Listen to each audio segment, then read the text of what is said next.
about to head off to the history.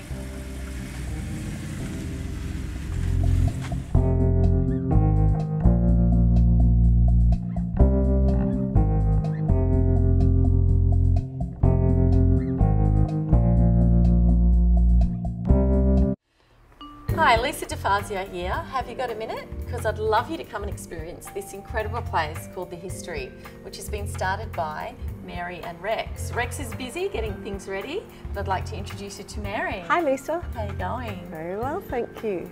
Now, welcome. Yes, welcome indeed. Now, I was lucky enough to come to your opening, which was very exciting. Yes. I love what you do. So this place is called The History. What's the address? So 206 Wellington Street in Collingwood is our new address. Previously we were in Sandringham. We've been here for 3 weeks. Yeah, wow. And the business has evolved at this destination. We've added a contemporary art component. Previously we were importing from Denmark, UK, Italy and France. So Mary, I know you've got a background sourcing homewares. Yeah, so before this I'm used to buying 2,000 of something, not one or something. So sourcing and manufacturing on behalf of a lot of the leading Australian high-end homewares retailers. So I imagine that would get you really used to working with scale, colour, textures and how things sit back in the home. And yes, absolutely, and I think that was what led us to want to add the art component to the history. Yeah. Well, this space is incredible because it's I want to live in every single area and room. I think also what led me to want to add the art component is that I've been going into galleries and they're quite imposing spaces that make you feel quite vulnerable, and you don't have the time and the space to assess whether you like a piece, how it would feel to live with it. Yeah. So we wanted to make this a very intimate space with lots of little spots to hide in, where people could actually stand back and consider what it would feel like to live with a particular piece of art or sculpture. I think for me coming in here, I mean, I've worked a lot with art fairs and art shows and different people and artists, and to see the art represented in this way is you're not jarred by, say, an overwhelming colour in a piece. You see it almost in situ and it's displayed beautifully and sympathetically with other pieces, and that way you can imagine it directly in your own home. Yes, which you don't get that in a gallery. I agree. Actually, somebody said that a gallery often aims to disorientate the customer and place them in an unreal setting where they're forced to sit with a piece. Our idea was really for it to be a much more intimate, welcoming space so that you could feel what it would feel like to live with a piece. Well, that's what you get. I mean, you live with a piece and it lives in your house, doesn't it? You don't stare at it in this isolated space. Absolutely. People don't realise when they come into us, I'll often hear this excited voice on a Saturday morning if I've posted something on social media and somebody will say, oh, I just saw this, I want that. That's how excited we were the day that we found that piece. Each piece has a history, it has a relevance. I remember, you know, some of the things that we found, the vintage pieces in France. It was equally exciting for us to find them, and I think when you place those vintage pieces with contemporary art, that's where you get that layering. 30 or 40 years ago, when people used to travel abroad, they would come back with these exquisite pieces that were so different to what we were used to seeing. And I think that's what we've aimed to do. And that's what you experience when you're here. I mean, we'll have a look really soon at some of the other pieces, so maybe we should go do that. Yes, come and have a look. Okay. How divine is this Bruno Matheson chair? It is incredible. Now, where did it come from? This one came from Italy. We have a pair of them, which is very unusual. So, do they both have the footstools? They do. Okay. But it's hard to go past the Rococo chair that we which found. Is divine, very comfortable. Literally in a barn in France at dusk. under a piece of canvas. Now, was this where you drove, because Mary was telling me some of the adventures about finding each and every single piece. Yes. Where there was horizontal rain, it was Horizontal dark, rain, it was dark. meeting a complete stranger. Met a Is that complete right? stranger, made an arrangement to meet in a village in 2.5 hours south of Paris.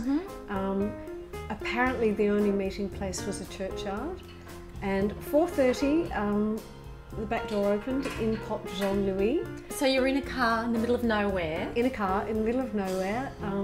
And this is all on a wing and a prayer. You've met this guy. Absolutely. Yeah. Okay. And in Port Jean-Louis. And we spent the next 7 days with Jean-Louis and his beautiful partner Stephanie in barns, in and out of villages, in churchyards. I think I'm going to be your assistant. I want to come. That sounds amazing. It was extraordinary. An extraordinary experience. We found the Rococo chairs that you're sitting in, and a number of absolutely exquisite pieces. I'll take you over and show you the sculptural angel art piece over there in a minute. And we're also sitting next to Thomas Bucich's work. Thomas. Now he's from the States. Thomas is that right? Thomas is a New Yorker nice. who lives in Sydney now. Originally he was an architect. That was his first discipline, which I think carries through to his work. And there's some beautiful sculptures that tie back with these. Yeah, so this is a series called The Denied Landscapes. Essentially, Denied Landscapes is about the fact that he places himself in a landscape that he loves, but by definition man so often imposes denial for that landscape, and that's the panel of the... It all makes sense, doesn't it? Because that architectural sort of interruption to the landscape, and we do isolate ourselves within it. Yes, exactly. And it is an interruption.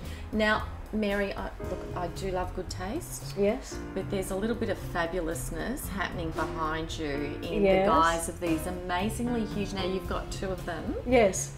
The speakers? Speakers! They are speakers. I thought that it was a bar, but it's actually like a triangular kind of wedge. Yes. And it's got the original fabric, which is orange and brown, which I just love. So. Thank you. And they produce fantastic sound. Well, you had that going at the opening, didn't you? Yeah. So yeah, I could go a little bit of bossa or something, and good stuff. I might have them at my house soon, I think. So when I was here for the opening, you had the most incredible food, these flowers. Yes. So perhaps if we start with the food, who was your caterer? So the company was called Cook's Catering. The brief that I gave them was decadent, opulent. It was it was very sort of provincial. Yes, it was. There were figs and cheeses. Yes, I wanted the colours to be, and autumn in Melbourne is the most beautiful time of year. Persimmon, quince, figs, grapes. And there were towers of food and wheels of cheese. I'm glad you appreciated it, yes. Yeah, and tell me about these incredible flowers. They're exquisite. So VASETTE have done the flowers for us. They did the flowers for the opening. Yes, and they've done these magnificent flowers. And the scale is incredible, and it just works. So I had a quick chat to Cherie, and I hope to interview her soon as well. So keep your eyes peeled, guys. If I can just say, I'm very particular about the flowers that I use. The brief for this was the Dutch masters' paintings with a contemporary twist. And I walked in, I could not believe the scale of the flowers. They're gorgeous. And is this one of your urns? Or is it is one of the urns. And I just need to say, Cherie has a botanical garden at Olinda, so she which I've been invited to go and see. Well, it's a must-see. So it's exquisite. So she chose a lot of the pieces specifically for this floral installation. And yes, the urns are exquisite. Absolutely. So again, these were another passion purchase while we were with Jean-Louis and Stephanie in France. Fantastic. So 17th century. Wow. Exquisite. Wow. And they've landed here in Collingwood. It's actually extraordinary when I look back at the photographs from the day that we found the pieces in situ, looking at where they actually came from. And more often than not, I show people when they come to talk about a piece, the photographs of where we found them. Fantastic. So it really is the history. It's the it really is of every piece. It is the history of every piece, and every piece has a history. And then it goes on to have a new history in its new place. So. That's gorgeous. Oh, thank you. So tell me about Matt's work. So Matt, Australian-born, Berlin-based. I think the colour palette is the most distinct thing about his work, and the detail of the features. It certainly has an impact. His work. It's almost two-dimensional. It's just a lot going on. They're very sparse pieces. Yeah, they are compelling, aren't they? They are. Arthur is the partner to Archibald, the bearded gent, which unfortunately has already gone. But this is sold too. What a terrible thing to happen. Artwork selling. I said of both of his pieces, you can't ignore them. You can't. They're quiet work, but they have a very strong presence. They're commanding, aren't they? They're commanding. Yeah, great stuff. So Mary, this is another one of your artists? This is FELIX Atkinson's work. I asked him to describe his work yesterday, and he said he aims to go straight for the jugular. This is direct to the nervous system. Yes, you really get that jolt, don't you? Yeah, you do. I think it's, interestingly, he began as a criminal lawyer. Oh, wow. Working in forensics. And I think there's an intensity to his work. I find it interesting when you hear these histories. Yeah. Because it does come out, doesn't it? Yes. Yeah. Yes, I think you can feel the depth of, I think, what he refers to as emotional pain with the people that he's worked with. I think his work's extraordinary. It is, and I love the colours. It's raw. It's raw. It's very visceral work, and the sadness in the eyes, yet it's still a joy to look at, which is really great. Yes, I agree. So how did you discover Felix and his work? I actually saw his work originally about 6 months ago, and I thought it was Ben Quilty's work. I don't know if you're familiar with Ben's. I know Ben's work, and I've kind of followed him from the kind of his work's extraordinary. Yeah. And you're right, actually, there is quite a bit of I think it's the layering and the texture and the colours that he uses, and there's a raw intensity to the emotions. Yeah, there's definitely, it's very visceral. It tends to leap out at you. Yes. Yet you could live with this really happily, I think. It's a gorgeous piece. I like the colour palette that he's chosen for the background. I think that makes it quite restful, although there's an intensity in the work. So you've got a few of his, and he's got an exhibition? Yes, so we'll have an exhibition here, his full exhibition, September this year. Okay.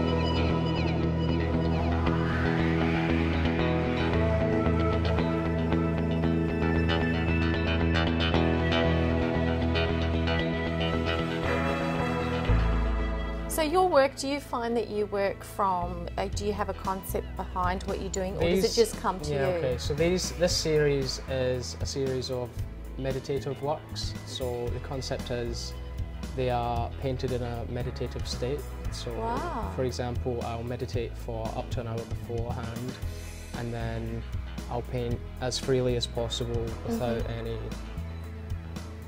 major conscious decisions. So it's very subconscious. Very so do free. You find it's more about like a transference of energy? Yes, exactly that. It's like exactly that. It's like channeling something other than myself and my own thoughts. Yeah, they're beautiful works, and they're very, the brush strokes are almost rhythmic, aren't they? Yeah. There seems to be. So do you find that you... So it's more of a flow than a technique than anything. So I think it's evident in the work. And when you're meditating prior to this, do you find you have some visions that come through, or is it all very immediate? Sometimes it'll just be a perspective or a thought or an idea which I can start from, because I don't really premeditate any of the outcomes.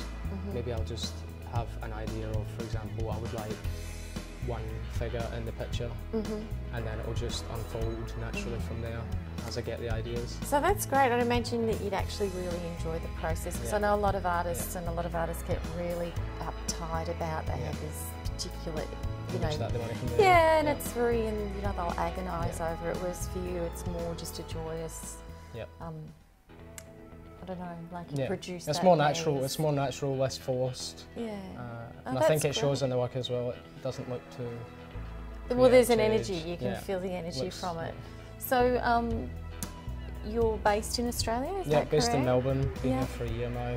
Oh. Been in Melbourne for 8 years. Oh, congratulations. Oh, good. So people can come along to the history and find some of your work? Yep. Right. Fantastic. Thanks Pleasure for your time. To meet you. Thank you. So thanks for watching Have You Got a Minute? We've been here at the History. Remember to subscribe, share with your friends, and where can we find you on Instagram? Yeah. On Instagram, The History of Vintage Antiques. You can come and visit us, 206 Wellington Street in Collingwood, or our website, www.thehistory.com.au. And thank you so much for braving the Melbourne chill and coming to see us today. It's been a pleasure. Hi, Lisa Defazio. Have you got a minute? I sure hope you do, because I'm standing here with the beautiful Rex. Yeah.